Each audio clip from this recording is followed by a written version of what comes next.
All right, here we are live. Skipped a week. We had some unfortunate work and health circumstances. Considered the Pat solo pod, the Pat pod, if you will. But wasn't feeling it and didn't want to turn in a subpar effort for you folks. We want to be coming with the A-list hits every time. So here we are. We skipped week 7. Convenient for myself after having been destroyed by my wife in week 7. One of her only 2 wins on the season had to come at my expense, unfortunately. That's my own little personal reference to week 7. She wouldn't forgive me if I didn't mention the fact that she beat the shit out of me in that week. She's going to be the one listening to this podcast and producing it and putting it up on YouTube. So she's getting paid off right out the gate. Yeah, there's your shout out, Erica. Shout out, Erica. So now moving on. First and last. Yeah. Now she'll post this. Yeah, exactly. Now she'll produce this. Yes. We just kicked off second half of Giants versus the Chiefs. Chiefs trying to lose another game to a subpar team. Who the hell knows what the hell is going on with them this year? But they could lose the lead in this game literally on this drive because the Giants are moving the ball. Mm-hmm. Strange times here in 2021. But anyway, we are a little bit short-staffed this week. We have myself and Jake, as usual. Cody is out this week. Filling in, we have Dave, the Pavlik one himself. Yes, it's nice to be here. It's nice to be here. Finally. Yep. Finally. Long awaited, especially when I'm looking for a win today. Yeah, looking for a win. You want to start off with your matchup, man, or you want to warm up a little bit? Let's call that a segue. There we go. Right Let's move right into the matchup. It's a matchup with a lot of implications for the league. In fact, because Dave is on the cusp of a major upset here. Dave, what do you got to say for your lineup this week? Well, I benched Mahomes, so he's not playing tonight. I really liked what, even though Joe Burrow, they lost their game, but I really liked the way he played, and I think I'm going to continue with him. And if anybody has any real trades and wants Mahomes as a quarterback, they got to let me know. They got to hit me up on that. What did it feel like to bench Patty Mahomes after the magic that man has been for 4 years? Because I think it's a great call that you benched him. I'm not giving you shit for it. But what did it feel like? Well, I had to. After you and I traded, I had to go completely away from Kansas City because, I don't know if you noticed, but Kansas City's 3-4. Yeah. I'm 3-4. Ooh. So I had to get away from that. I wasn't going to the playoffs with that. You had to break the curse. I had to break the curse. That's why tied to their record. You were selling low. I had to make drastic moves, and thanks to you two, I feel a lot better about my team, and I think I got a chance next week as well. I think the three of us all profited from that. I feel very good about what I got. This is the second time that I've traded Kenyon Drake. Really? Man. I almost picked him up before you actually picked him up. Yeah. It would be interesting to see what Kenyon does coming off the bye, because before the bye he was getting more involved, so who knows? Maybe they're throwing some wrinkles into that offense and they're going to figure out how to use that. He's too explosive to not be used. Right. He needs to be used, and I think he proved it. A lot of his production I hope so. in the second game was because of Jacobs and his chest injury. So if he goes back and he's 100, the question is, are they going to make it more like a split load, or is it going to go back to Jacobs with a little sliver going to Drake? In my eyes, I think it has to be more of a split because have you ever come back from a chest injury? Chest injuries are tough. They're hard to come back from, especially he's only had, 2 weeks? Especially as a running back, to be fair, you're taking a lot of blows directly to your chest in every single play. You know what I mean? True. Like, that's where you're going to get hit. Yeah, I think it has to be. But the thing that I could say, if I'm being realistic, the best that you can hope for Drake when Jacobs is healthy is that he takes on somewhat of a J.D. McKissick type role, where he's heavily involved in the passing game.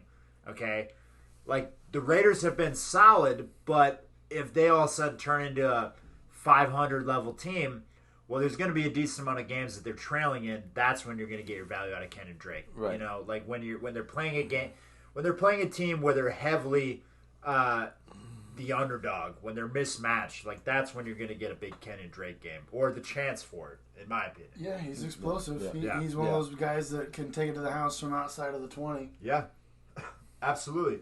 It's odd like that guy like. He has such a great athletic profile. Like, he struggled with injury, but I feel like all he needed was a team earlier in his career to treat him almost like a DeAndre Swift type running back, where it's like, have another guy be the bruiser. Give DeAndre Swift a few carries out of the shotgun when you're playing 6 men in the box. You know what I mean? Carries out of the shotgun, but then also those little swing passes to the flat. Yeah. Get the ball in his hands and open space and let your playmaker. Drake's quick. He's quick and fast. Yeah, it's just he's just hurt so many fantasy owners in the last 2 years with like his expectations after the end of that one season. Yeah, you know, and then he just hasn't lived up to that really consistently. So we'll see, but I would say, I mean, Joe Burrow, like, Jesus, the Bengals losing to the Jets. Who knew? Like we were saying in the chat, Mike White, hero of New York, for God's sakes. What a fucking upset that was. But big letdown by the Bengals at the end of that game also. Like, if you watched the end of that game, they had the game in hand. It was 31-20 with under 5 minutes to go. And Shaq Lawson single-handedly changed that game with one play on defense. Had probably the defensive play of the week, if I'm being honest. Yeah. There's a few that come to mind, but that one in particular, he bats the ball up in the air, fights off Joe Burrow, intercepts the ball that he batted up, puts them inside the red zone. Under 5 minutes, the Jets go down and score. Now we got a 31-27 game. Yeah. They come back out, stop them again. They go down and win the game. You know what I mean? Like, the Jets deserve to win that game. Mike White doesn't know any better. He's not afraid. Yeah, and here's the bigger question: Mike White or Zach Wilson?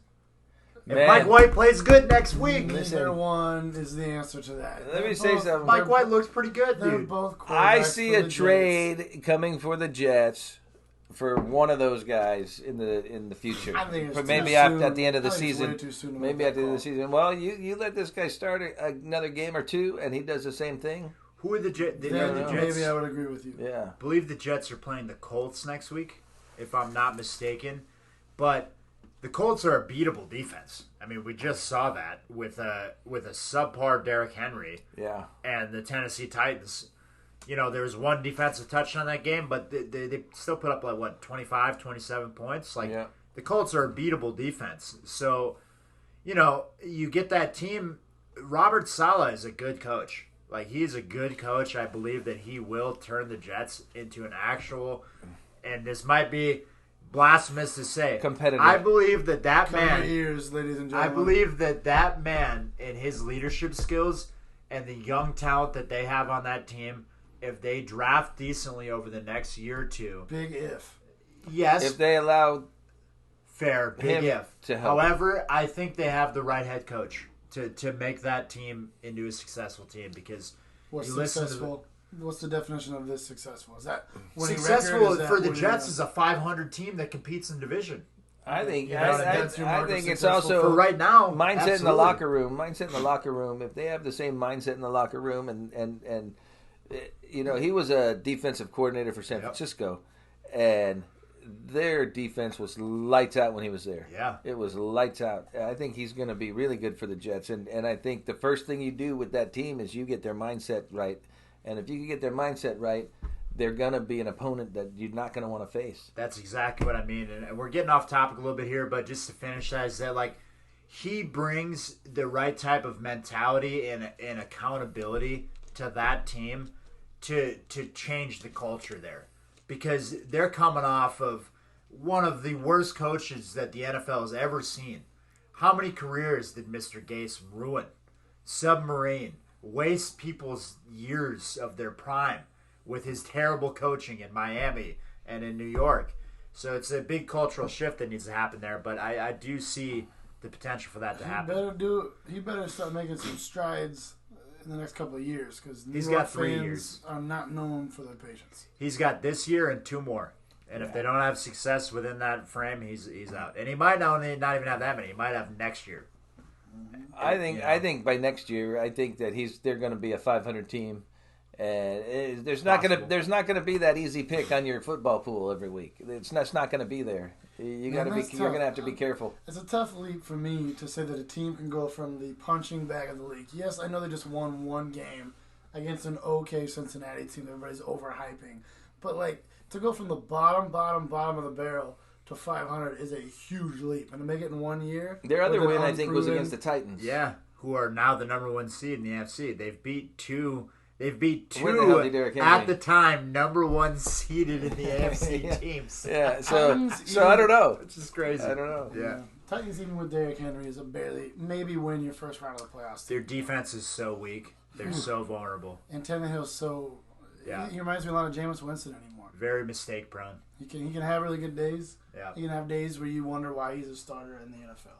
Yep. And then, so obviously Joey Biscuits had a good game. I mean, they were throwing the ball over the yard. They should have won that game, and then they gave it away in the end.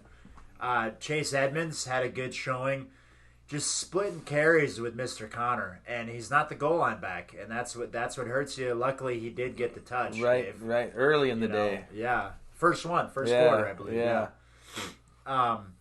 But yeah, James Conner is money inside the 10 right now. Touchdown every week for Connor lately, you know, and it makes sense. He's the bigger bodied back, but you know, you need Edmonds to get healthy. You know, it seems like they were kind of pitch counting him a little bit in his first game back because he's been struggling with some injuries, right? Yep. There's a lot of mouths to feed on that offense. Yeah, that's the problem. There is. And they brought in Ertz and made one more. And Ertz, you know, we've talked about this many times before, but when you have a competent tight end, it's the tight end and the running backs that fight for touches. He hasn't been especially in the red zone. He hasn't been a breakout. He hasn't been a breakout for me. He really hasn't, but he's been consistent. And I don't have a choice. I don't really have a choice. I got Giovanni Bernard, and I also have Rojo on my bench. But neither one of those are some if what's his name goes down. It's not a matter of this year. It's a matter of when. Strictly a handcuff at this point, as far as value. There's rumors he could get traded, but Arians today said that they would need quite a haul to trade Ronald Jones, which I don't think any team's offering a haul. And even if they did, what team do you see? Well, they should play him a little more so they can. A highly productive back. I just don't see it anywhere. I think Ronald Jones on a team that had the game plan of like Ronald Jones could be an effective runner on the Bears, for example. Like a team that wants to run you between the tackles, is going to give you 15 to 20 carries a game, and is not going to bench you because you fumble the ball every second, third game. Yeah. You know what I mean? Because we've seen Ronald Jones dominate. Yeah. The problem is Bruce Arians doesn't like him, oh yes, look at his history. Ronald Jones has had many this year 20-point games in the past, but they never seem like they're consecutive. There was a period last year where for 1 or 2 games there, I think he had 2 games in a row where he played very well, and he was like the guy for a while. Yeah, and then you had playoff Lenny, and ever since then it's been Lenny. That's true. You know, they tried him at the beginning of the year though, and you could tell they wanted him. They tried him for half of a drive. He fumbled, and then Leonard Fournette came out, and then a ball bounced off his face mask. Had an equally terrible play. They never went back to Ronald Jones. Then that should tell you there's probably more being considered in that decision than just him dropping it on that drive. Leonard Fournette's a better running back than Ronald Jones. I mean clearly. The season would say. He just is, too. He's a higher pedigree. Like, he's a better athletic running back than Ronald Jones. But the thing is that, like, Ronald Jones is still a valuable asset, and they know that. They know that if Lenny there's a lot of teams out there that could use Ronald Jones as a 3-down back. Yeah, well, and Tampa understands, like, you know, they just won a Super Bowl. They're not idiots. They understand that in this league, you need running back depth. Like, clearly. I mean, how many top right, running backs It's never been more clear, I think. Yeah. Especially in the COVID land where you can miss 2 games just for catching a cold. Just for getting sick. Yeah, exactly. So, but anyway, to move on down through Dave's lineup here, Melvin Gordon in a shit fest of a game, was the one bright spot in the game. Had 2 touchdowns. That game was gross. I called that his breakout game. Yeah. And then he fumbled at the end of it. Yeah. I'm like, what the? Yeah. Now, he had a good week. He's had a couple good weeks here too. Like he had another good week a little while back. Like, he's been very consistent, I would say. He hasn't really had any weeks where he completely submarined you. He had a 4-point game there, it looks like. But every other week other than that, he's a solid 7 points a week. The thing is about Melvin Gordon, is there a point in this year, okay, where the Broncos are not in it anymore? And now it's about, let's get all the confidence behind Javonte. And they start, now it becomes a 60-40 split. Now it becomes a 70-30 split. And it's Javonte because he's got fresh legs and he's making plays. That's the only question I have about that backfield, because the Broncos are a soft 4-4. They've beat 4 really bad teams. Yeah, I agree. You know what I mean? I agree. So I don't see them competing even in that division by the end of the year. I think they're the worst team in that division. Yeah, 100%. I agree. So I just wonder, as the season goes on, are they going to start leaning more on the rookie who's changing the strategy to look towards the future? Yeah. It's possible. Well, yeah. I mean, anything's possible, right? I'm just talking about, like, what could happen with him. But Claypool had a mediocre week. Jefferson, we already said. Trayvon Diggs, right? Yeah. Anderson with a goose egg. Yeah. Robbie Anderson. Not his year. What a waste of money. Yeah. Like, man. And I considered betting on him this week. That man was so productive all year last year. Last year, yeah. It's so odd. Now, the question is, Sam Darnold's probably out this next week. What is P.J. Walker going to do? Who is he going to target? Nobody in the world knows. Nobody knows. So it'll be interesting to see what happens. Yep. Well, I'm probably going to put him on the bench. It might be a wise move. Should probably put him on the waiver wire. Yeah. I mean, shit, I dropped Allen Robinson and then was panicking a little bit when Brent picked him up, because there are trade talks. Few, like, not real serious, but there's some inklings. And if Allen Robinson got traded and he became something, you want to talk about pain. Yeah. Oh, my God, that would hurt me so bad. Because what round did you draft him? Second? Third round. Third round? He was my third. He was my first. He was my wide receiver 1. And then it turns out that all my rookies were my best wide receivers. And then, you know what really sucks about it? And then we'll move on through this because we're taking a long time in this matchup. But is that I had that Gibson and Kelsey trade already done a week before. When Gibson was underachieving and Kelsey was overachieving, I could have traded him straight up. Gibson had a 2-touchdown week, so Strozzi increases the price. He wants Jamar Chase, and then I threw in Mark Andrews to even the field. I could have had that trade and had Jamar Chase still on my team. That's the biggest regret I have all year, because Jamar Chase is super good. And nuts, we'd all have a Merry Christmas. Yeah, fuck your Merry Christmas. Every day would be Earth to Donka Fest, man. Come on. But anyway, at least the reason why I feel good this week is Travis Kelce and Jamar Chase, right? So what's the thing in fantasy football? You lose them off of your team, that's an opportunity cost. But the one thing that you really don't want to have happen is for them to come back and beat the shit out of you. Didn't happen to me, and I'm proud to say that. So dodges a bullet. Right. It's the small victories, Patrick. Small victories. Looking at the other side of the aisle in this matchup, though, Mike Williams looking like he has considerably cooled off. I mean, his last 4 of us, he had a bye week and 4 consecutive games. He had that one blowout where he scored like 165 yards and 2 touchdowns. But the other 3 games, 1.1, 2.7, and 1.9. I think he's Tyler Lockett on steroids. That's the type of player he is, if you ask me. But he's a completely the type of guy, different build. Yeah, but the way he puts up points is what I mean. Okay. So what I mean is that like you got to play Mike Williams every week because there's a 50-50 shot every week that Mike Williams drops 30. Yeah. But there's also there's no in between. It's either 30 or it's 5. Or 2, you know? Yeah. So and also like what's going on with the Chargers in this month in October? Explosive but not consistent. Like I guess maybe good. not this week, but no.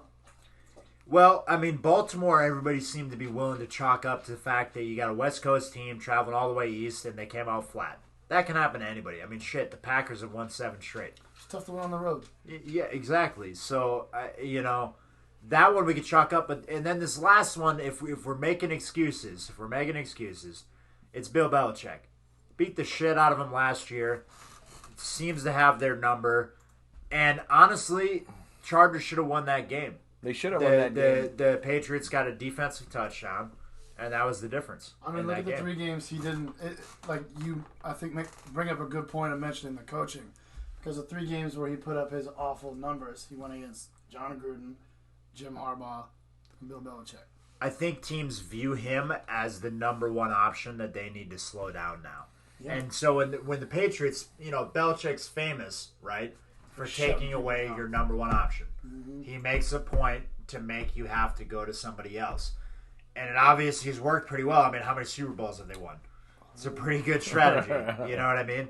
A lot of good defense he's put together, too. With players, a lot of times you don't even know who they are. Right. Well, and what they do is they take away and I feel like the genius of it is you take away that security blanket for the quarterback. You make them have to go to their second read. There's not that many quarterbacks that are super good at going through their progression against an elite defense. Patriots have had pretty elite defenses in recent years. Right. So it's like if you make that quarterback now have to go progression 1, progression 2, progression 3, well, you're sacked.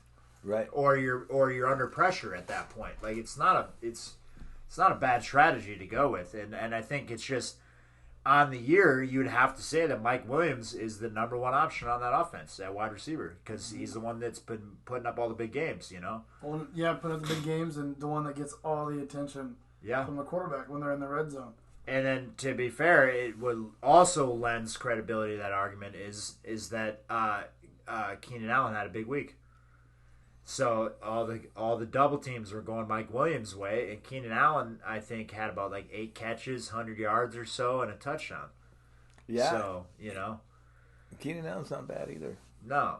And they have 2 not Keenan a bad Allens. option. Yeah. I think Mike Williams is just a younger, more explosive version of Keenan Allen. Yeah. So not as good a route runner, probably. Keenan Allen is Keenan's more refined. Oh my God, more of a professional. Yeah, definitely got the veteran presence. Absolutely, and a little bit better body control. Keenan Allen is very good with his body in terms of going into contested catches and things like that and stuff. Yeah.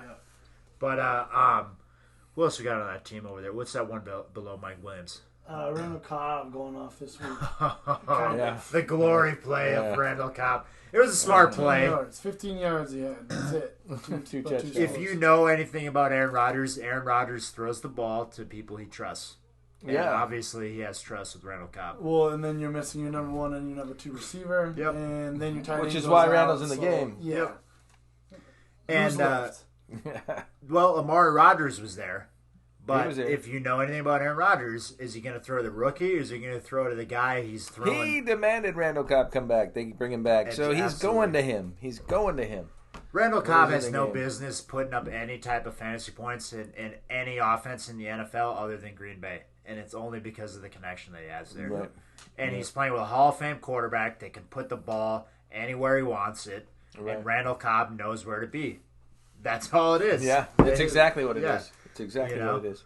So, anyway, Noah Fant puts up is that 0? 0.8. 0.8. Puts up a stinker. Marquez Callaway. Is that it? Marquez Callaway down there? 3.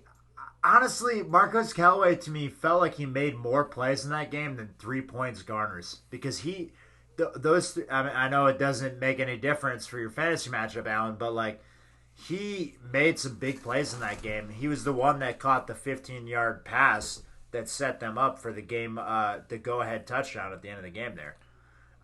That made Brady have to come out and throw the ball and then inevitably throw the pick six. Danny Dimes not having quite the game you would want here. Chances are waning here for a comeback. Devontae Booker has played well, although I will say that the Chiefs just fumbled the ball, and so the Giants players are going to be back on the field. You only need 22 points. It is doable. There's 18 minutes left in this game. A couple touchdowns go the right way.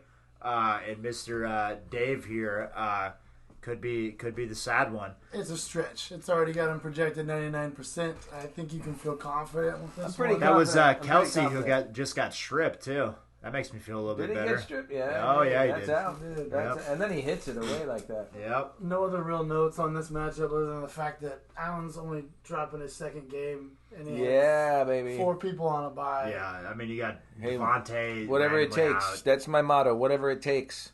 4-4, lowest points in the league. I think I have. Probably after this week. Yeah, because I think I'm going to be like number 10 now because I think you and Jake are going to be the bottom feeders for points. But I'm 4-4. Well, if I win this, I'll be 4-4, and I got a chance. Yeah, I got a chance. You gotta. I mean, I think to have a chance, you gotta finish the year 7-6. If you finish 7-6, you'll have a chance at being one of the 6 teams in the playoffs. I feel like I can. That's the line, I think. Yep. I feel like I could do that. Yeah. Especially with the changes that happen at midnight tonight for my team. Yeah, well, me too, man. Look at my team. This is my team. You see my team there, and you see my guys on the bench, and your team's not bad, man. It's not bad. It's not as, we made a lot of jokes at the beginning of the year. Like I think you've built a reasonable team for what you faced in the draft. A reasonable team with the least amount of points scored out of all 12 of them. But yet I'm 4-4. It's a lot nicer podcast without Cody. There's a lot less insults being flung without Cody. Right? That's funny. It's a little dynamic I'm noticing here. Speaking of Cody. Yeah. Let's move on to that matchup. Cody deserved to lose this week. But he wins again. And you know what happened? You want to know what made the difference this week? James Robinson made the difference this week. That's what happened in this game.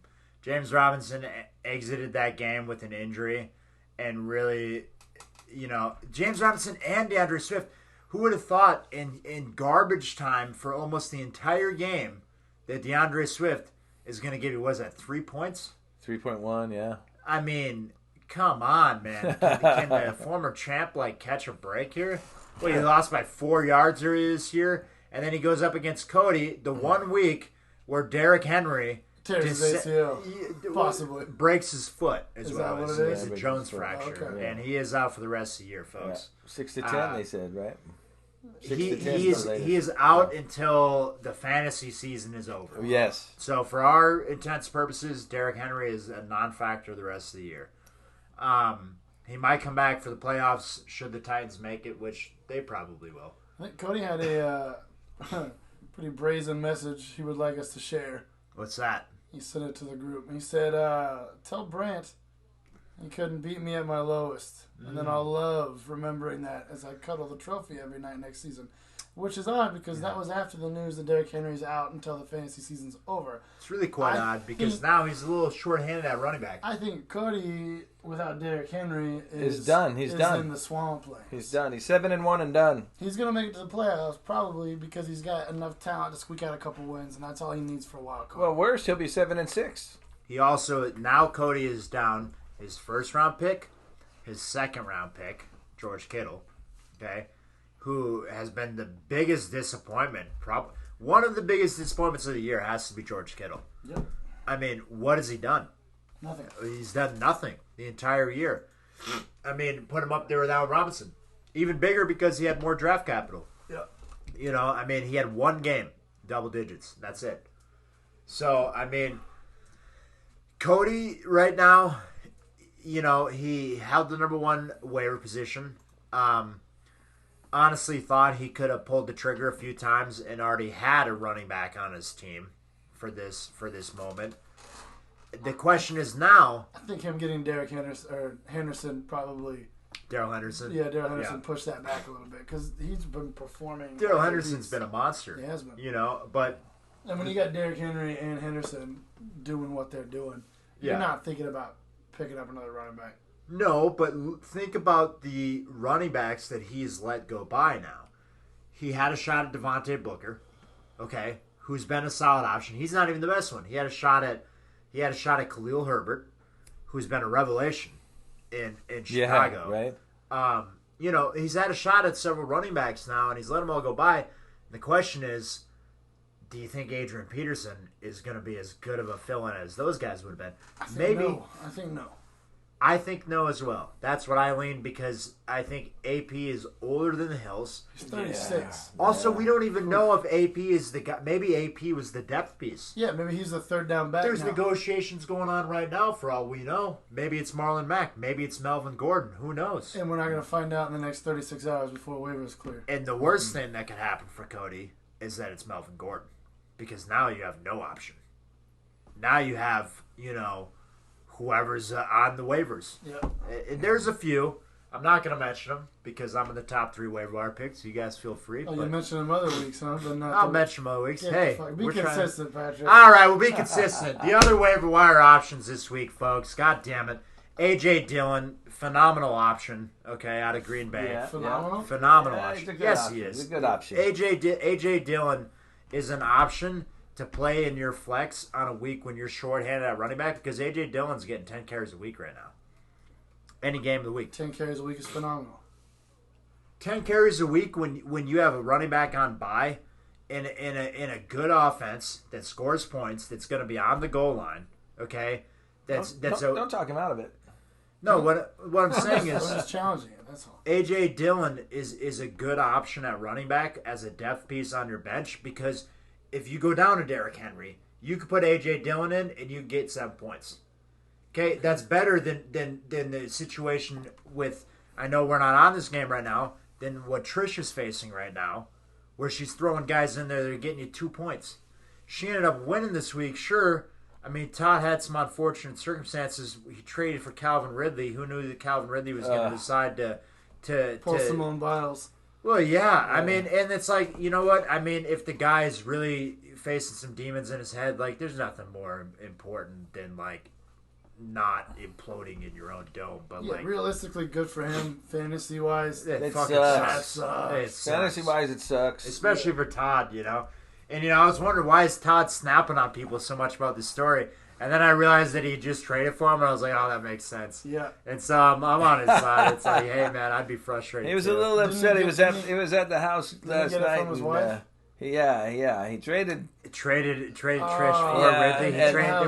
That was part of the Justin Herbert, Josh Allen trade. Buddy. Yeah. I wonder if Trisha might have heard it like a week before that he was thinking about his mental health. I don't know. He sat the one game out. Just kidding, Todd.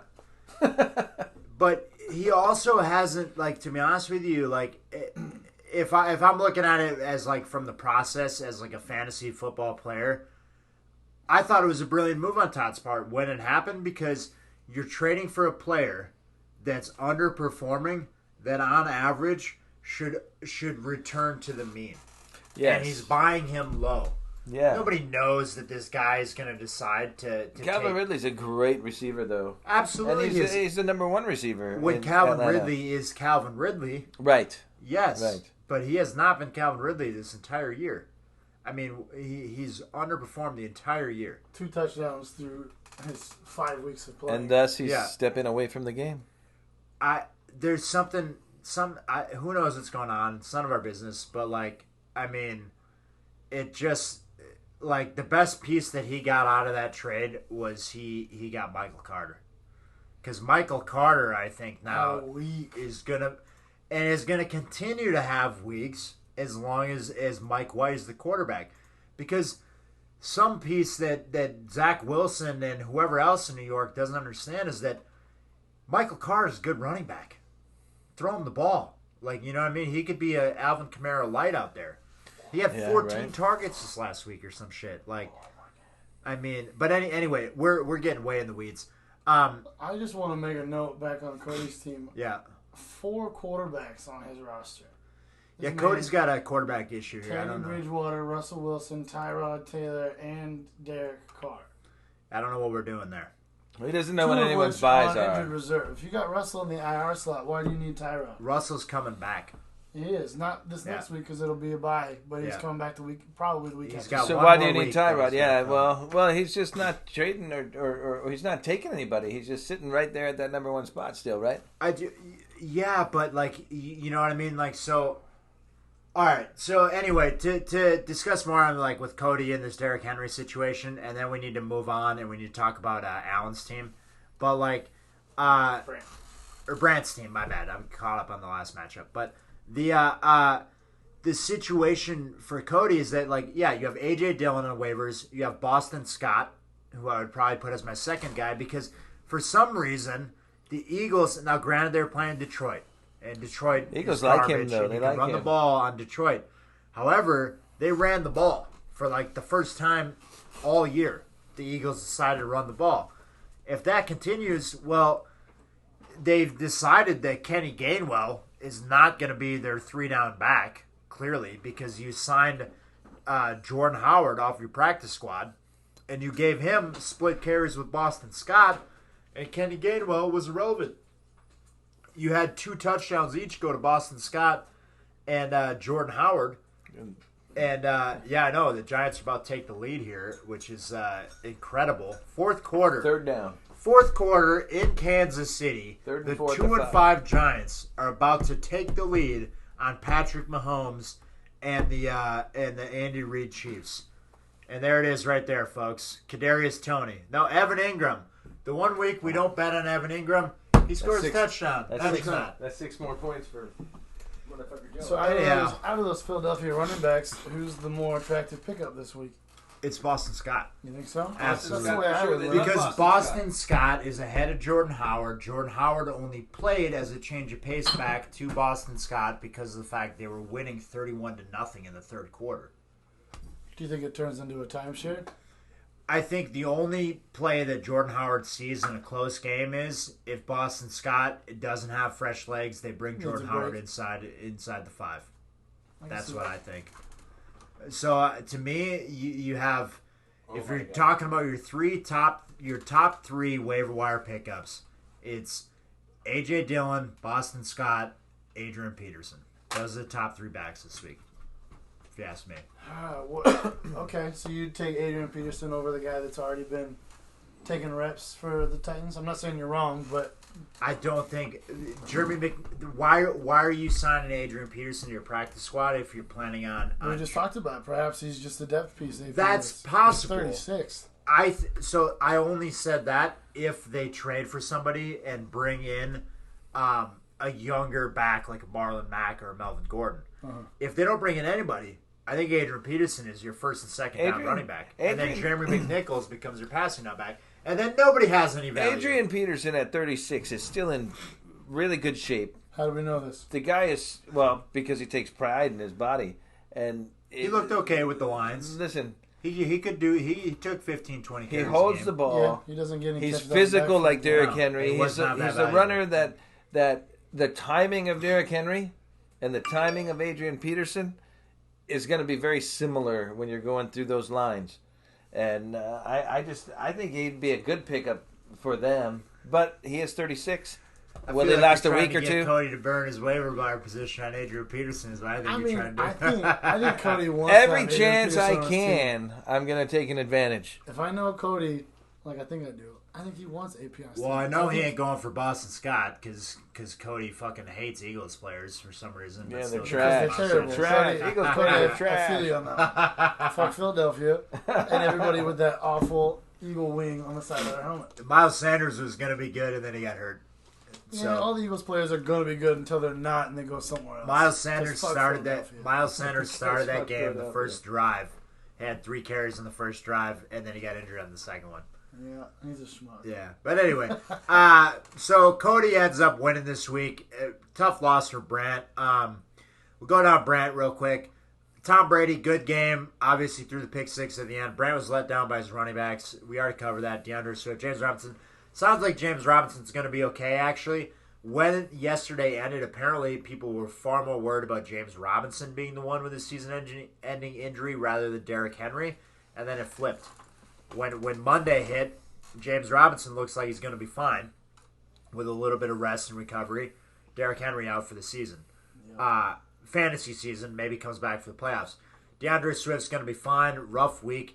You would have hoped that this week could have been the week he got you over the hump and you get a win against the... I was picking him to beat Philadelphia, and it could not have gone any worse for Detroit. He got a good week out of T. Higgins. Jamar Chase is the new hotness there, but T. Higgins is still a solid wide receiver.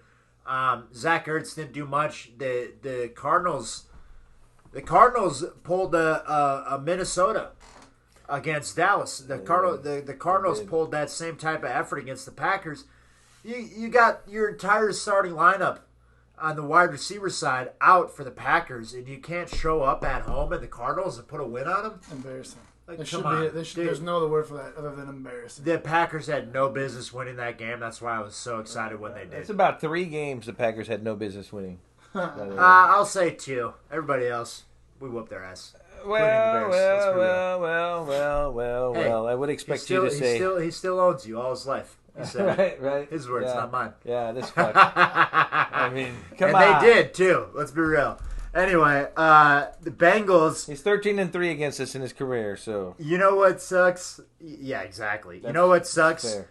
As Brant though, the Bengals were like the hottest waiver wire pickup defense of the week. We're gonna smash. And then Mike White happens. Mike White. Can we get Zach Wilson in the game?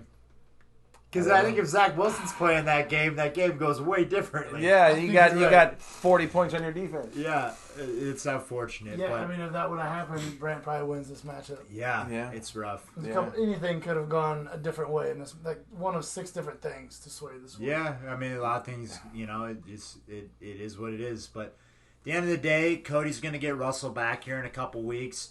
Tough loss for Brent. Russell's not a real sexy fantasy pick. He wasn't to start the season. He's maybe a QB 10. Well, and to be fair, now that he doesn't have Derrick Henry padding his stats, Russell Wilson being a 15 to 20 point quarterback doesn't look as good. He's going to be exposed. I think maybe Cody be hitting Dave up about that Patty Mahomes action this week. Well, maybe, and then also you got to consider the fact that hit me up, Cody, but you better bring something good. Like Derrick Henry. DeAndre Hopkins has been dealing with decreased target share, has not had as many targets as he has in recent years, and is dealing with a hamstring.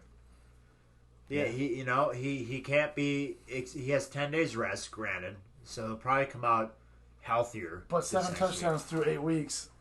He's still producing. Of course, but you got to be on the field to produce, and he was not on the field at all this week. That's true. He had one big catch, and that was it. To be clear, Cody has been winning by 40 points a lot of weeks. Yeah. So he's got a good team. Cody's got a good team. He'll be in the playoffs, but he's beatable though. I almost beat him week 1. I think I lost to him by less than 2 points. Yeah, he's not the juggernaut that he was. Nope. Without Derrick Henry, he's very vulnerable. Anyway, on to next week or on to the next matchup. Breaking my 5-game win streak. I told you the comeback kids is here. 5-game losing streak. Sorry, what did I say? Winning streak? You said winning streak. We all know that's clearly not accurate. In your own mind, overcoming the Derek Gore interruption. Yeah, Mr. Jake Wilson, take it away. Well, man, this week the feeling in my gut, not knowing if I was going to have Dak Prescott, and knowing that it was a Sunday night game, so I'd have no opportunity except for live and die by that decision, and to put Cooper Rush on my bench Sunday morning because I couldn't have anybody else. Nobody was available for Kirk Cousins wasn't available. Obviously, Patty Mahomes wasn't available. Daniel Jones wasn't available. And that man scored twice as many points as Kyler Murray. Would you say that he rushed to your aid? I hate you. Immediately, Taylor tried to get rid of Kyler Murray. And we're done. Scene. All right. End the podcast. Cut it off. They're throwing tomatoes. Chubb put up a stinker for you again. That's not going to happen every week. And week. that's with Kareem Hunt out, too. I chalked that one up to the divisional matchup against a team and a coach that knows you very well. You know who scored the touchdown in that game? Yeah, I fucking do. It was Dernis Johnson. that cancer of an offense that has been leeching off Nick Chubb's talent all goddamn season. Oh, yeah. They just give all the carries to him and then none of the explosive plays. Not at all. Oh, it's horseshit. There hasn't been any other talent on Detroit for years. And then being dealt Chris Carson, Oh, my running back basically. situation. Oh, Chubb. I thought we were talking about Swift. If this Derek Gore guy goes off and Williams gets relegated to 10 carries in a fucking ball game now that the Chiefs are average as hell, I don't have a number 2 running back if Chris Carson doesn't come back. I got bad news for you. The news today that I've been hearing, it sounds like he ain't coming back. He has this pretty significant neck injury. There's a chance that he doesn't come back this year, is what I was hearing today. And that's not just me. That's like Stephania Bell and they were talking about that. He's got a bad problem with his neck. And if it's a neck, it might he might not come back. Yeah, he might come back short term and leave. And my next best option besides him is Mike Davis, and that man is nothing but. He was more involved this week, though. He split carries with Cordero. He needs to sneak out a 1-yard touchdown run to even hope to get into double digits, though. He's never going to have a 100-yard game. Not with Patterson taking the touches he's taking. If Cordero, also, me and Erica, I've been correcting Erica over and over again. It's Cordero. It's not Corderell. It's definitely Cordero. Nobody. You want to know why? Right. And this isn't racist at all. I'm just going to say it. Think about this, folks. Think about a black person. Is a black person ever calling this guy Corderell? No. It's Cordero. And you know it. It's Cordero. It makes sense to me. Let's be real. What? It's not racist. It's Cordero. And you know it. Okay? I'm just saying. Daryl with a cord in front of him. It's just think about somebody shouting his name down the street. It's not Cordero. Cordero. Come on. We know this. I feel like it's a weak argument, but I'm gonna let it slide. It checks out, damn it. All right, anyway. Could have been misspelled at birth. Watch it comes out like next week. Somebody's like, Corderell Patterson. God damn it. Not just that, somebody yelling it down the street too. No, we got this video. I got real nervous in this fucking matchup because the first round of games, he had Joe Mixon and Jonathan Taylor playing, and they put up a 40 burger. And I just assume, okay, cool. Here comes loss number 6. See you guys next week. And then the rest of his team, besides Nick Folk, refused to hit double digits. So I was only able to win. I'm not even putting up 90 points. Maybe just barely sneak 90 points this week. So I don't feel great about it. But after 5 straight losses, I still feel okay. You beat who came to the thing. And you know what they say. That's right. You only beat who was in front of you. You only show up when asked. Yes, that's exactly right. That's what it is. The people that are. Okay. You have to beat the ones who exist. And that is what it takes. And that's what we did this week. That's what we did. So on to the next. The one thing I'll say is that Johnny Taylor and Joe Mixon won me $250 this last week in a online betting on FanDuel. I won some good money this last week. Also feeling real good about that Cortland Sutton trade to Allen because it's looking like that offense is going to be a little bit more split now that you got three solid guys out there. The least of which is going to be Tim Patrick, obviously, but. Ironically, Tim Patrick was the one to have this last week. He scored the most points out of all 3 of those guys. Jerry Jeudy's back in the picture now. I think that takes away from Cortland Sutton's production. I agree. Yeah. Any other comments on this one? Who else has he got there? All I can say is King Taylor may lose 2 in a row. Terry McLaurin, he had a quiet week. We all know Allen's got a good team. He's moving to 5-3. Allen, if I'm giving you my honest advice, man, even though I've been trying hard to get Kyler from you, be patient with Kyler. He's the best quarterback in fantasy. Like, I don't know what you're doing trying to trade him, man. This might be working against myself a little bit here, but like, nobody has more upside than that guy when he's on. Like, they literally before this week they were talking about him being the MVP.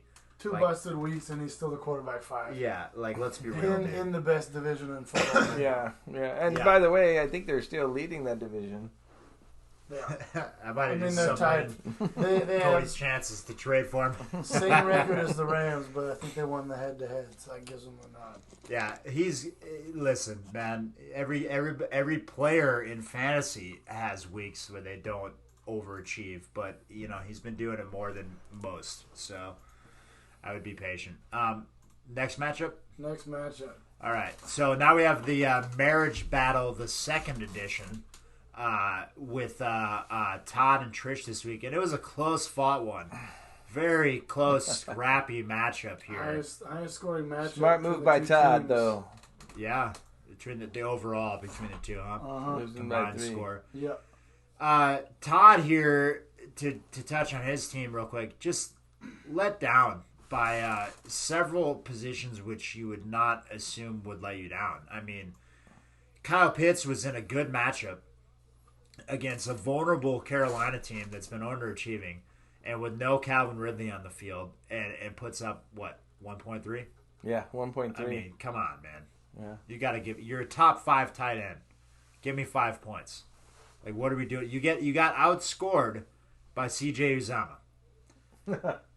You don't like to see that. But not good. No, it's not. And then you get a good game out of Robert Woods, which is nice. You think on a week where you get a good game out of Robert Woods and Keenan Allen, you're taking home a W. And on top of that, Michael Carter having his best game of the year. I mean, it's just like, what does Todd have to do to get a win?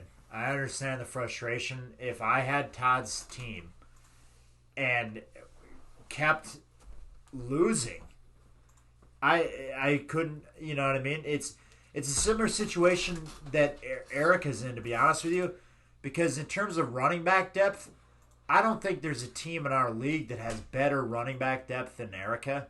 And she cannot put together a string of wins to save her life. Yeah. I mean, we all know there's a certain element of luck that comes into fantasy football. Yeah. And just blind things there's no way you can predict. It's insane. And then you just got down Justin Herbert week. All you needed was a mediocre game out of Justin Herbert. That's all you needed. And you take home a W.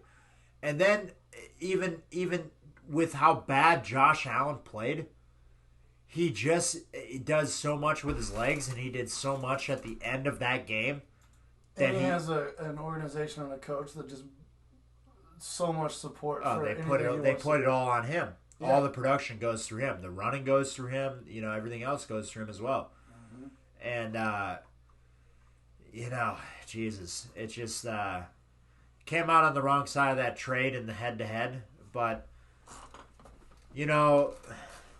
Season long will be hard to say. I think those two are going to be neck and neck on the year in terms of total points. I think so too. Very similar teams. One's a little more flush than wide receiver. The other one's got more of an argument at running back, but similar. I honestly think the Chargers' offense is better overall because they have a top 5 running back. They have 2 top 20 wide receivers. Oh, you meant the real life teams. I thought you were talking about the Martins. Oh, 2 fantasy teams. Oh, they're 2 fantasy teams. I was just talking. Yeah, okay. I mean, their teams overall, are very, very similar in terms of obviously Todd has much more depth at running back. Like Trish, she won this week, but I'm telling you, I don't see how you make the playoffs with those running backs. Yeah, I mean the only counter argument to that is. Even with those running backs, especially with Derrick Henry out, having A.J. Brown, I think that having DJ Moore, DK Metcalf, and A.J. Brown and Josh Allen is going to get you 100 points more often than not in a week. This game's all tied up. Yeah, but what happens in the week where they get you 50? You're going to lose because that's also very possible. Yeah. They could all just put up 10 points a wide receiver. It's true. They have to produce because she's got nobody else. But when those people produce, they fucking produce. It's just not a balanced team, and I guess it's just my whole fantasy MO as a fantasy owner is always to create. I want to have upside players, but I want to have the most balanced team across the board that I can. I want to know that I'm going to put this player in there and he's going to give me 5 to 10 points You want a good floor. At worst. Solid At floor. worst. You know what I mean? In your worst positions. And her running backs are easily capable of zeroing out on any given week. I'd say there's way more odds on her running backs doing absolutely nothing than there is that they're going to blow up. More downside than upside. Yeah, and it's like if you're coming into a week and you're playing with 7 out of 9 positions. Well, I'll tell you, I also played against her. I played against her team as well. She beat me too, man. I beat her. You know? I beat her. But it was super close, and it was a point or two, and it came down to, again, a Monday night, and me waiting her out. And I think, I don't remember who was playing, but whoever was playing had a big enough lead that if he would have thrown the ball one more time, or the running back would have ran the ball one more time, she probably would have beat me. But they downed the ball because they were ahead and running the clock out. Yeah. So. Oh yeah, you ended up winning. I remember we were watching. Yeah, we were watching that game close. That was the game you got 78 from Mahomes and Tyreek Hill. Yeah. And I almost lost. I came so close to losing that game. I remember that earlier in the year, the only reason we were winning games was because of those two. Yeah, look, 2 points, 2.5 points. That was wild. It was how the year changes. Yeah, right. I'm in it to win it this year. I'm trying. I'm on it every day. Way better this year than you did last year, man. And like I said, I keep giving you credit because you are in the mix right now. Well, if you could give me a trophy, that'd be a little better. Most improved. Most improved. Let's get to 500 first, there, bud. That's happening. You just did. 7 minutes and 16 seconds away, I think. Again for the year. I was 2-2. I was 3-3. Now I'll be 4. The devil. Let's just. Oh, we already went down. Did we go through their team enough? I want to do them justice, though. I don't think we went over Jake much at all. Let's go back to Trish and Todd, though, quick. Oh, okay. Real quick. I just want to make sure we touched on everything. We talked about the quarterbacks. Alvin Kamara. I think Alvin Kamara actually benefits from having Mark Ingram in the building. I think it's like in terms of fantasy, it doesn't mean much that Mark Ingram's there, but in terms of the overall like feeling in that locker room and the feeling of Alvin Kamara himself, it's like it used to be Batman Robin with in the beginning Mark Ingram being Batman.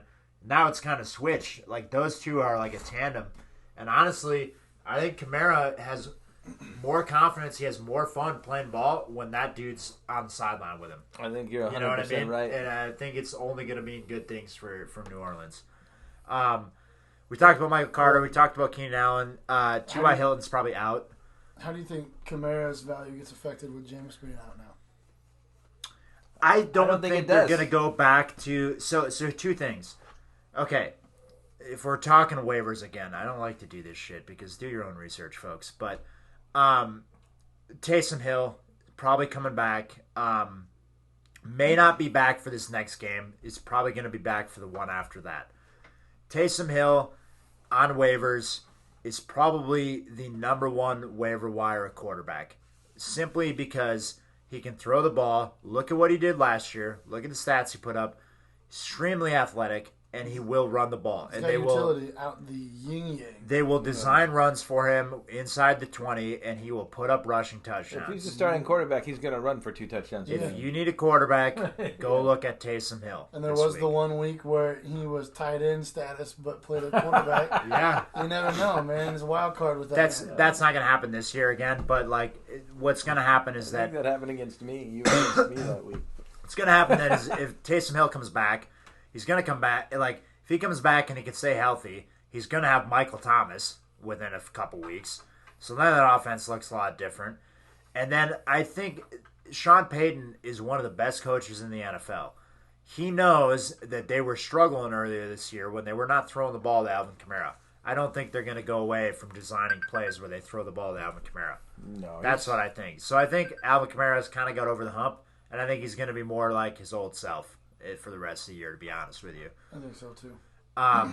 Kyle Pitts is not going to put up 1 point a week, especially with Calvin Ridley being out. I think some of what happened there was I think the Falcons were a little bit surprised. I think Calvin Ridley kind of dropped a bomb on him. And their game plan was not necessarily to put it all towards Kyle Pitts. And credit to Carolina.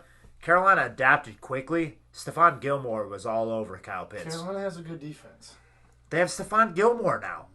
Like, I mean, they replaced their one big loss with J.C. Horn going down. They have Stephon Gilmore. So you have Stephon Gilmore. You have a great run defense. You have Jeremy Chin there at safety. They have a great defense.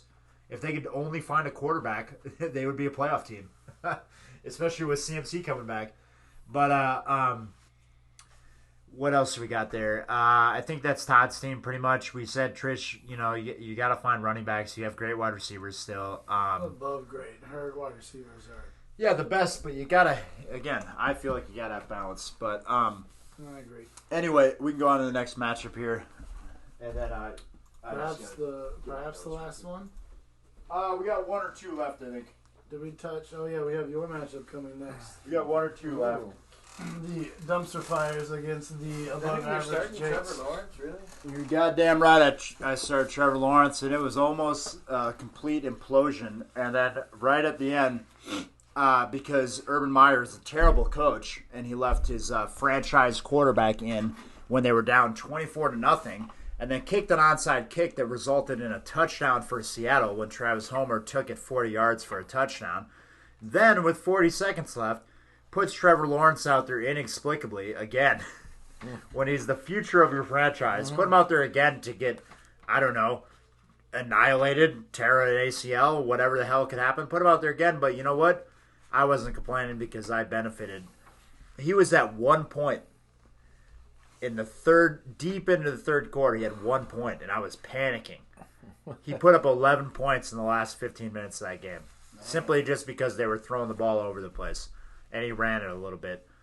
Chuba finally had a decent week. Chuba fumbled literally on the first drive, and I was like, oh my God. What is happening? I was like, I'm gonna get fucked again by Chuba. and like he was negative. And then the other thing that was making me panic about Chuba was that Amir Abdullah of Nebraska fame, if you want to go back that far. Amir Abdullah was a beast in college at Nebraska. I only know that because I'm a Wisconsin boy. But and he played in Minnesota for many years. Now he's back. He's the third string running back for Carolina. Chuba fumbled and was in the doghouse, like he was being punished on the bench for a drive. And Amir Abdullah was putting up numbers.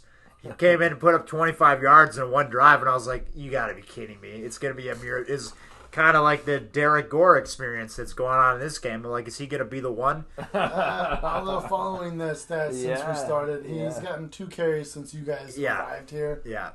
They're 50-50 split at this point. So it seems like we were saying that in the NFL this year, there more and more teams are, because of all the injuries, are not willing to give their main guy so many carries because they know that guy, they need to have him be on the field for at least 15 touches a game to have enough explosive ability. And to be honest with you, the difference between an average running back and a slightly above average running back is not really that much. It comes down to your blocking scheme and your offensive line. It really does. There's not that much of a difference. Mm-hmm. Now, the big difference comes between a Devontae Booker and a Derrick Henry. Yeah. Obviously, difference is massive. But between Devontae Booker and Clyde Edwards-Helaire, not much. It's not that big of a difference. You know what I mean? So it's like that's why I think they're trying to just maintain their depth, a lot of these teams, and not have guys go down to injuries from overuse or overexposure. Speaking of overexposure, Antonio Gibson is going to benefit heavily from a bye week to rest that shin, because you know what? I love Antonio Gibson, the player. That organization is a fucking hot mess. And they took him, and like, this isn't just my opinion, but they took him, they did not send him into the game with an injury designation. The man has a fractured bone in his leg. Are you guys just making shit up?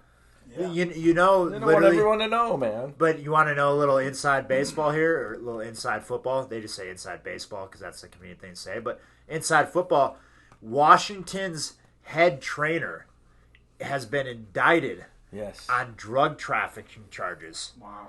And so literally their medical staff is working with like assistant trainers, and they're the ones that are looking after their team right now. Wow.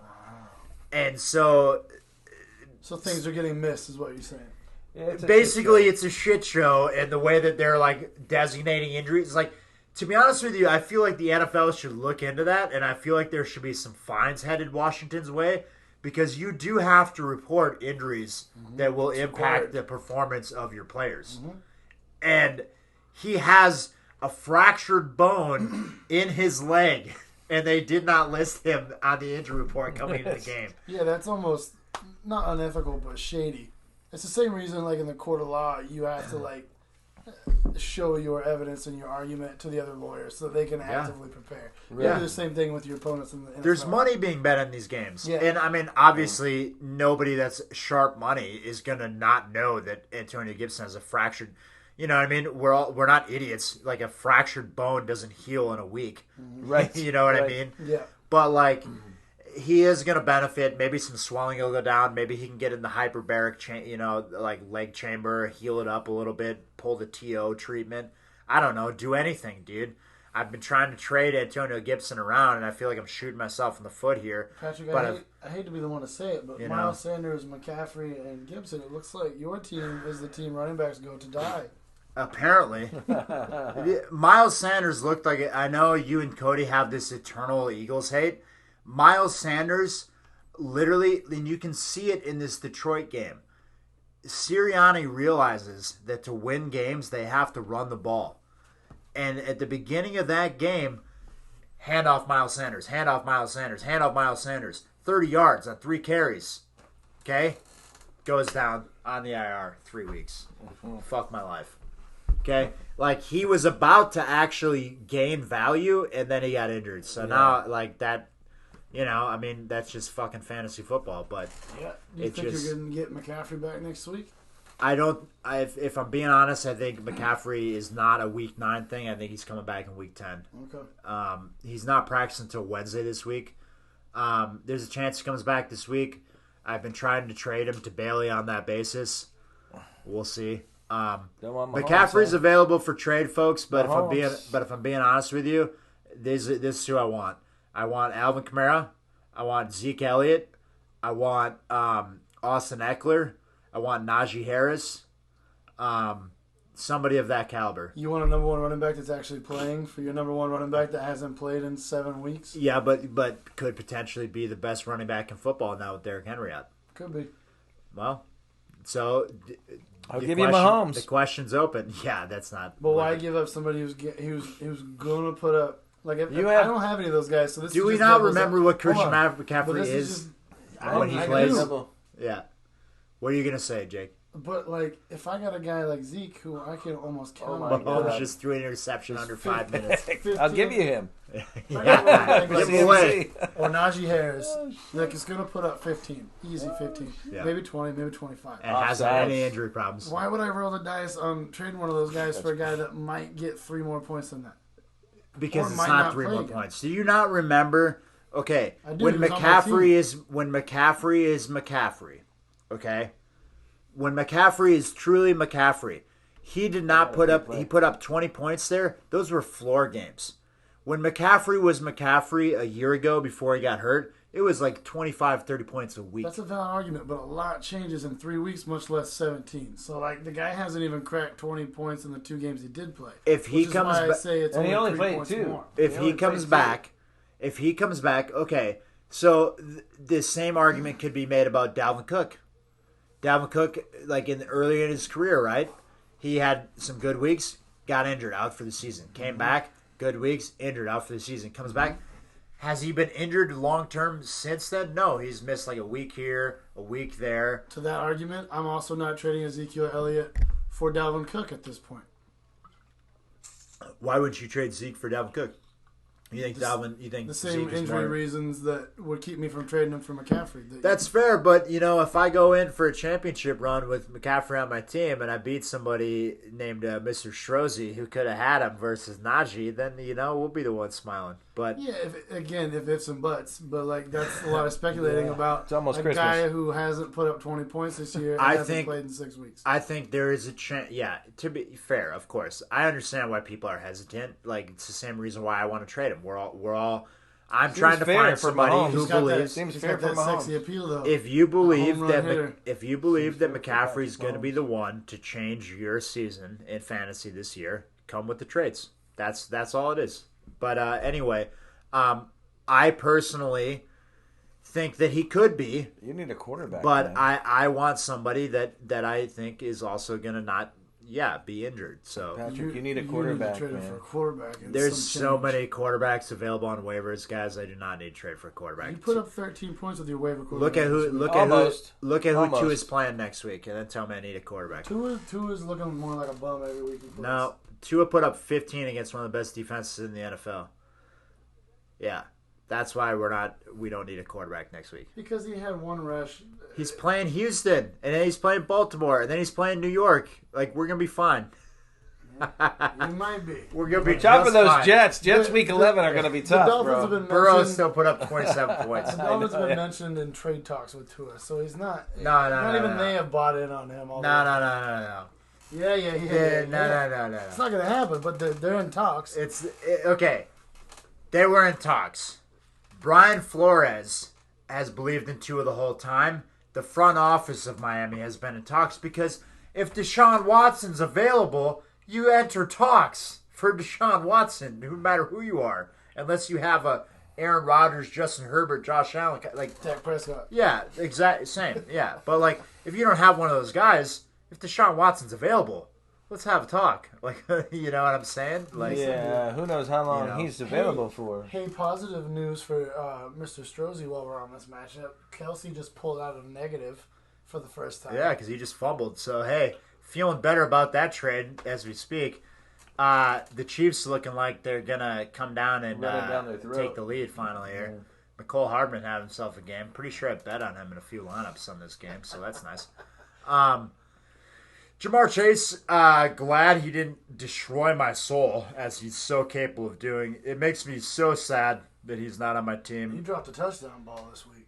Right in his numbers. Not a guy within a yard and a half of him. He's a rookie. It's going to happen. Yeah. You know what else is going to happen because he's so talented? He's going to put up 30 points on any given week because he's such a freaking monster. Yep. He is. Yep. And it really, man. I need him on my team. See, the Seahawks don't really have a viable running option. With Carson gone, Penny, they put up 31 points. And Penny had less than a point, and Alex Collins didn't even hit 5. Strozzi has a great team. They really underachieved this week, massively so. I mean, you have Manny Sanders, been one of the hottest wide receivers in the NFL, put up a golden egg from my perspective. He beat me by what he has scored this week, last week. Well, he beat me by that much. I will say, guys. That's crazy. Yeah, it's crazy. As the week developed and I looked at his matchups and then I looked at what was happening with Green Bay, I started feeling more confident because I saw Fournette versus New Orleans, right? I was very worried about Chase, but the reason why I wasn't so worried about Chase was when I was thinking about that game script, what I thought was going to happen was I thought Burrow was going to come out, throw 3 tutties. Chase maybe is going to get 1, maybe 2 if I'm unfortunate, right? Right. And then it's going to be the Joe Mixon show. That's not what happened, and I still escaped with Jamar Chase not destroying me. A weird game. Right? It was a very weird game. And then, I would have never... I thought Manny Sanders was going to put up 10 on me, too. Didn't happen. So anyway... To buzz through the rest of it, Deontay is a solid 10 points a week, no matter what. I love having him. I love having players that I can rely on for points every week. It makes it easier to start my lineups and have consistency.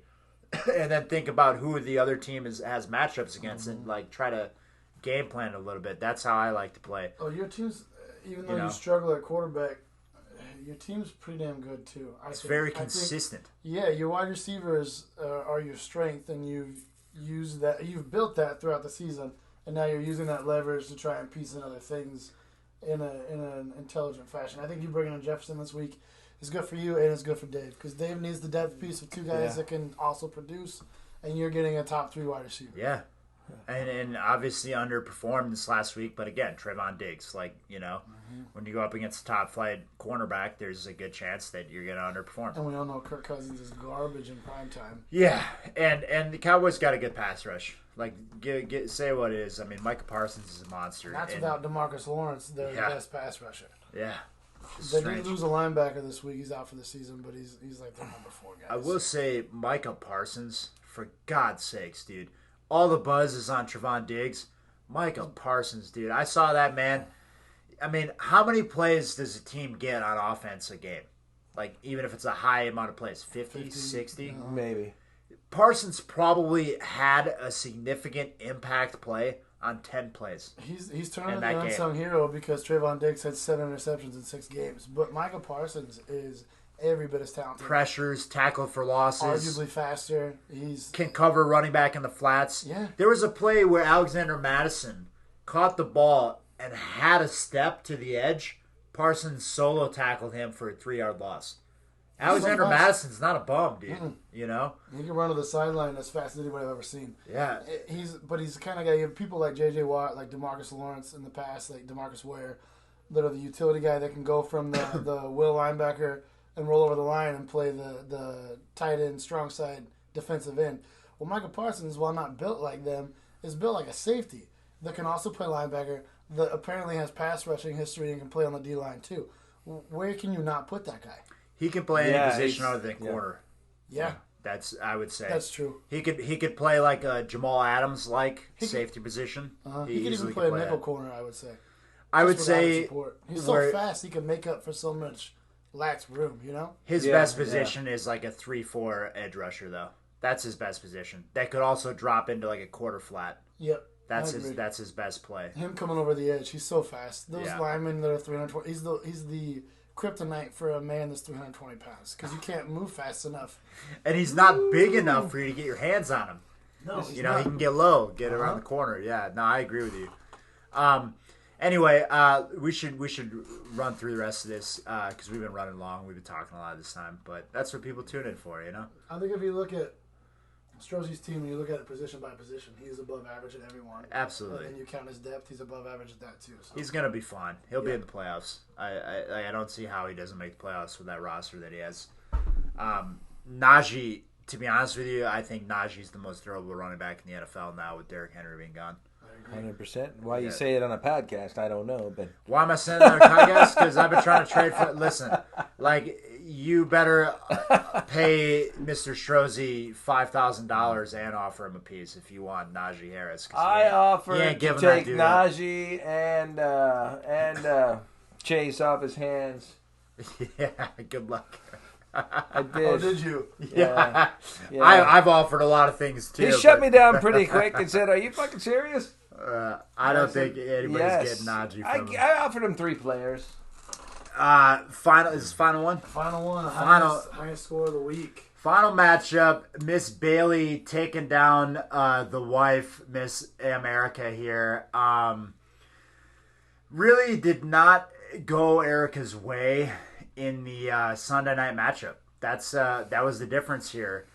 You know, I was culpable for saying this to Erica. I literally said this to her. Erica was panicking because she was down about 10, 15 points going into the Sunday night matchup. And she was looking at Cooper and Lamb across from her Zeke and Cousins. And I was like, Bailey's screwed. It's Cooper Rush. Like, he's playing on the road. It's Cooper Rush. And then what do you know? You have CeeDee Lamb come in. And not the best game CeeDee Lamb's ever played, but he had 2 or 3 like 20, 30-yard catches right out the gate.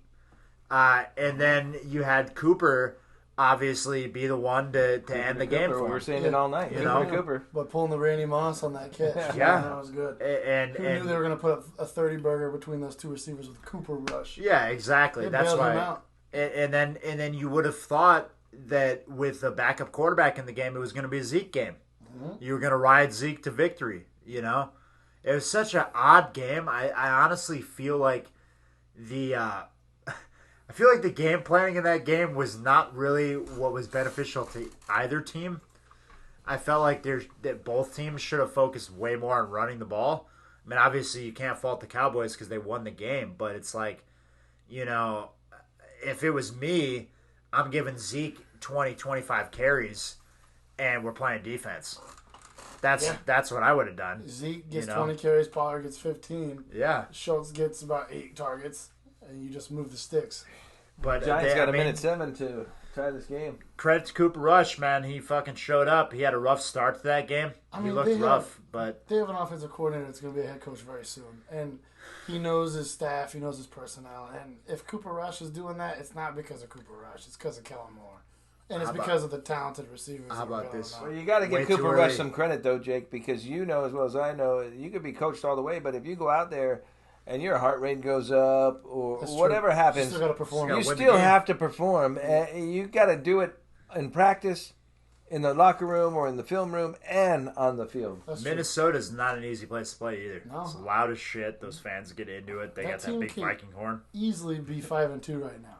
With how many other games have come down to the wire against teams like the Cardinals? They should have beat the Cardinals. They missed the kick to win the game.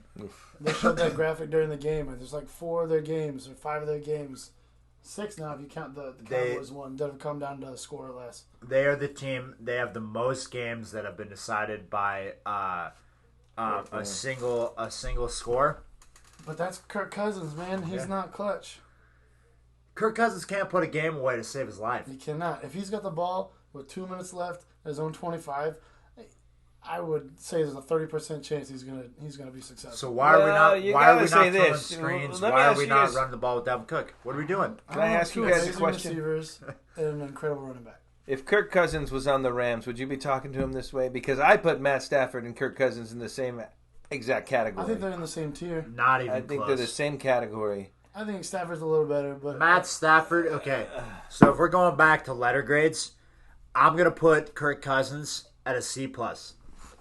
Because Kirk Cousins is a guy at a C+, who is not going to ever... He's really not going to lose you the game. And he might win it for you here and there, but not often. I'm going to put Matt Stafford at a solid B. Because I think Matt Stafford, given the right talent around him, can win you more games than he doesn't. That's how I feel. I'm similar on that. I think Stafford's a B-. Yeah. I think that Cousins is a C. I think you guys are wrong about that. And I don't have any stats to prove it, except for Matt Stafford has never won a playoff game. But at the end of this year, he has never had an organization to get him. He's been to 3. He's been to 3 playoff games.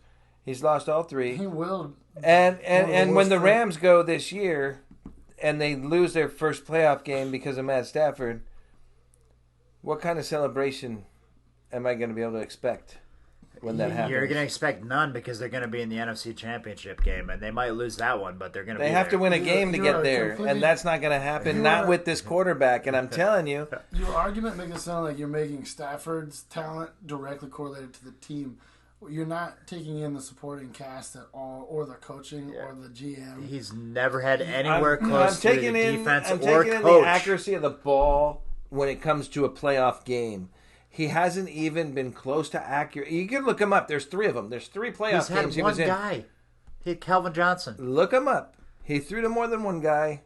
He wasn't close. And he shouldn't have because he only had one guy. Mistake number 1. He threw to 6 guys on the defense. No, I think you're wrong there, Dave. But we'll see, man, because they're gonna obviously be in the playoffs. So, you know, they're gonna make the playoffs. That's for sure. I'm gonna say that the Rams win that division.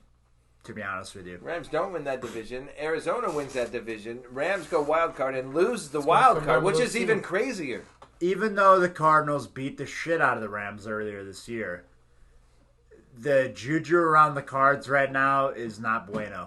And they also lost J.J. Watt. I know. And now you got Von Miller on LA. I know. Yeah, I know what you're saying. The momentum is headed in LA's You know what direction. my X factor in all of this is? You know what it is? What's that? Matt Stafford. Yeah. That's my X factor. Fair enough. Okay, let's dig it. We didn't go through all this. We talked about Sunday night game a little bit, but we got to get through this. And if then you're looking we'll at Erica's team, she's got more running backs she knows what to do with right now. Trade. She has to. You got Zeke Get a big name quarterback. She's Damian been trying. Harris, since he's been on her roster, has been killing it. He's got 200-yard games and then an 80-yard game with a touchdown this week. Well, and to do a little Patterson, she's got Elijah Mitchell, who got 20 this week, and Khalil Herbert having a down week but still doing all right. To do a little legwork, and you guys will have to negotiate this yourself, but feel like there's some running backs here on Erica's bench that Mr. Pavlik here could maybe benefit from for one said Patty Mahomes. Just an idea. Yeah. Maybe I throw would it out do. there. I We'll will tell see. you. I will tell you what I would do right now. I mean, honestly, it's. I definitely take Herbert because I really like Herbert, and Even with David Montgomery coming back. even with Montgomery coming back, I would take Herbert and Elliott, and I would. You're gonna gladly take give up Herbert and Mahomes. Elliott for Patty Mahomes? You think Patty Mahomes is worth both guys? I don't think he's worth I do. He just won the game down here. Yeah. I think What so. about Elijah Mitchell? Elijah Mitchell? Because to me, Elijah don't know. Mitchell for Patty Mahomes straight up is a trade to me. But anyway, I'm not trying to make trades for other folks, and I'm not trying to get accused of collusion. You two figure it out yourself. Of collusion. Just saying, there's some ideas there, and there's also other teams that have high-level quarterbacks that are in need of running backs. Eric has got 5 solid running backs. Yeah. Yeah. So, there's deals that can be done. Yes. She's fine at wide receiver. Debo and Marquise. The only thing that makes me a little nervous, and then obviously Stephon Diggs. Stephon Diggs is not at a Stephon Diggs week this entire year. It's coming. Well, He's not going to go the whole year without having a Stephon Diggs week where he's putting true. up 30 I points. like Stephon Diggs too. It ain't going to happen. I will say this: Erica's probably not going to make the playoffs. So Which is surprising because she's got a roster. If she made the I know. playoffs, she would do well. I know it's true. incredible, It's which a is great looking frustrating. roster. It's a great looking roster, but the record's not good. There's a whole And- bunch of high-profile players that have been underperforming. Yes. Dan Waller, Stephon Diggs, Ezekiel Elliott. Yeah. The list goes Yeah. on and on. If you Couple looked of at that young bucks roster- like Patterson that have been surprising, Yeah, but yeah. If you looked at that roster before the year, you would say, "How the hell is that team not headed? 500 minimum and headed towards the playoffs?" yeah, And so the thing is that I have to say to everybody in the league here, and then I want to say a couple things about Bailey's team, and then we can wrap it. But is that nobody's out of it yet because, like we said, 7-6 makes the playoffs. I firmly think that if you're 7-6, you're going to be in that 6 to 8 range, and you'll have a chance, depending on your overall points scored. So literally nobody's done yet. I think you could go on a winning streak. I mean, I won true. 4 in a row with a team that's scoring under 100 at this points point a I week. got to win out. So it's. I'm not 100% sold that I have the fewest points, but I think I are. do. You did coming into this week, so So I don't know who's leading that battle. The only other thing I'd say about Bailey's team is, again, on weeks when Dallas is putting up points, like Bailey's going to be tough to beat. James Conner has been a revelation for her. Touchdown every week right now. I mean, just look at it. Every fucking week, that dude. 8 touchdowns through 8 weeks. So I'm saying, like, she lucked out there, honestly, because he's the goal line back on one of the best offenses in the league, and that's valuable. Yeah. Because they're going to be on They're the goal always line. down there. Yeah. Even in games they lose, they are always scoring. And a touchdown, even if he gets like fucking 20 yards, if he scores a touchdown, it's 8 points. You'll take that. Like, you know what I mean? Oh, yeah. You get that the first quarter, you're set for the rest of the game. It doesn't even matter. Yeah. So, tough loss for Erica. I recommended that she played. She actually asked me for some advice, and I said Elijah Mitchell maybe was the better play. She played Cordero. Wouldn't have mattered, but Would have mattered. it's Cordero. Oh, yeah. Come on, man. Cordero. You know how it would be said if you yelled it down the street. Cordero. go run out in the street and yell it. That's See right. What, See what's what more happens. natural. Go to the south side of Chicago and yell. See what's more natural. Anyway, we're going to get in trouble here. I'm going to get canceled. Anyway, Strike 2. I got one more. Defending John Gruden. Oh, shit. Right. That's 3. I'm done. No, that was your strike 1. Oh, that was my strike 1. I'm I officially, didn't defend him. I didn't played forget. devil's advocate. I'm officially 500. Chiefs won, by the way, folks. Should have won by way more at home against the fucking Giants. That's not a good ugly. sign. Not a good sign. But they're back to Giants- 500. Yeah. Giants without Saquon Barkley, too. Yeah, rough sledding for the Chiefs. Anyway, you want to cover next week's matchups and then wrap this shit real quick? Do it. Next week we have the comeback formerly loads to the face. Can't let that die. Versus Team I Pits, the fool. Both teams here, the playoff hopes on the line. Gotta get some wins here for those two teams. It's one of those teams. It's going to be a wrap probably after this next week if you don't get a win here. Yeah, especially Todd. He'll be 2-6 coming into that matchup. I'm sitting at 3-5, only marginally better. But yeah, it's the same position. You can lose another one still and still win out and be okay. But I'd like to not make that the next week. Yeah, right. Not next week. Yeah. Maybe in like 4 weeks. Yeah, maybe 4 weeks. Yeah, when you're a little bit more assured of your position. And then you have Brent versus Trish. Same thing, both 2-5. Yep, does scrapping for wins there. Then you got Dave versus King Vulnerable Taylor lately. Started off the year hot. It really has been riding or dying with 90-point performances. Not feeling so hot there. Traded away some pieces too, so we'll see how Mr. Taylor fares the rest of the year. Obviously, as we've said, things change on a dime in this league, so who knows? I think the matchup of the week is going to be the 5-3 Dumpster Fires against the 6-2 Allen and Goddamn Dallas. right, and you know what? Soon to be 6-3 and 6-3 right there. If you catch my drift, You're you know what I'm welcome. saying? You're welcome for them being 6-2. Yeah, because you want to know why? Why? Because you know what? I believe Christian McCaffrey coming back this week, he's going to score me 30 points. Well, that don't look good though. I believe it.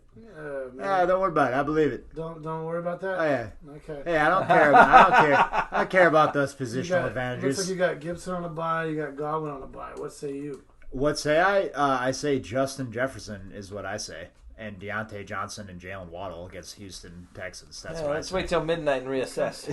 I think we're fine, and then we have Chuba either way, and we're gonna play Tua, and we're gonna stack him with Waddle, and I'm gonna ride Tua and Waddle to a straight up victory. Well, you better win with 95 because that seems to be all you can put up. What did He'll Mahomes be all right put when up? Mr. Allen and Dalvin's putting up 60. I think 90 looks real good then.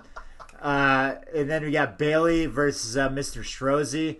That'll be a marquee matchup as well. He's 4-4 against 5-3. Yeah, it'll be a big game there. And then the Butthole Wreckers, the first versus 12th matchup here.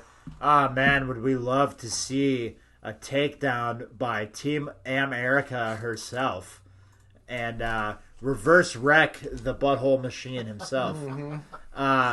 The positional advantages here, as Jake is showing on his screen, I didn't even know that this was a facet that you could use in the online ESPN fantasy app device, whatever you call it here. Evenly split here. 4 to Mr. Butthole Wrecker. One 5. for a player that won't be in the lineup, however. The overall advantage, however, exactly. Derrick Henry is not going to be there. The overall advantage goes to Erica, and this is even with Derrick Henry factoring in. So Derrick Henry, and then she's going to be putting in probably Hollywood Brown and Darren Waller again next week. I feel like Erica has a chance here to perform the upset of the season, and can we not hope for it, folks? We need Cody to be knocked out of pay. It's going to come down to the Rams game, I think, because Cody's going to have Cooper Kupp and Darrell Henderson Jr. against the Titans. Ooh. And if they can produce... No Derrick Henry. Yeah. That's rough, Erica. Titans defense is not one that I'd like to bank on. You hope for them. You hope for the Titans defense against the Chiefs. You hope that Titans defense shows up. Not the Titans defense against the Colts. No. Kirk Cousins is going to play against Baltimore. That might help. I don't know. I think it's going to be a good matchup. It'll be a good one. Yep. We'll see. Anything else to say, gentlemen? I don't think so. No. Thanks for letting me come tonight. I really appreciate it. Yeah, Dave, We thanks for joining. appreciate you, Dave. It was nice to have a third voice to fill in here. I mean, me and Jake have some good banter, but I think 3 is the magic number, man. Yeah, always. It always helps out to have three solid voices in there. So, In our weekly ritual, the guest appearance has to sing us out. Well, come on, what's the Chicago fight song? It'll be one time and one time only. Okay. What's the song then? No, there is no song. Is it no singer? Discount double check Rodgers touchdown over Chicago in not- Soldier Field? Is that what it is? I own you forever. Hey, in his defense, double birds from the Chicago lady. He was just... Yeah, double birds, baby. That's what I'm going to say every time someone says something. I had these people walking down the street the other day. They showed me their his and hers Green Bay watches. I said double birds. Yeah, and then they were like, Super Bowl. Yeah, Ooh. yeah. Ooh. One Super Bowl. Yeah, well, you guys had one in what, 80, 85? I think we have our picture for the week, which is just a couple double birds. Or maybe the Rodgers discount double check. Or And then a couple double birds There you around go. him. Just turn it into the double birds. Yeah. We'll see what Erica can do. Oh my She's gosh. obviously the one with the talent, so. That is funny. Certainly All right. does. Signing off. Yeah, You good? thanks Chiefs for take the listening. win here. We'll see you guys next week. Don't call it a comeback.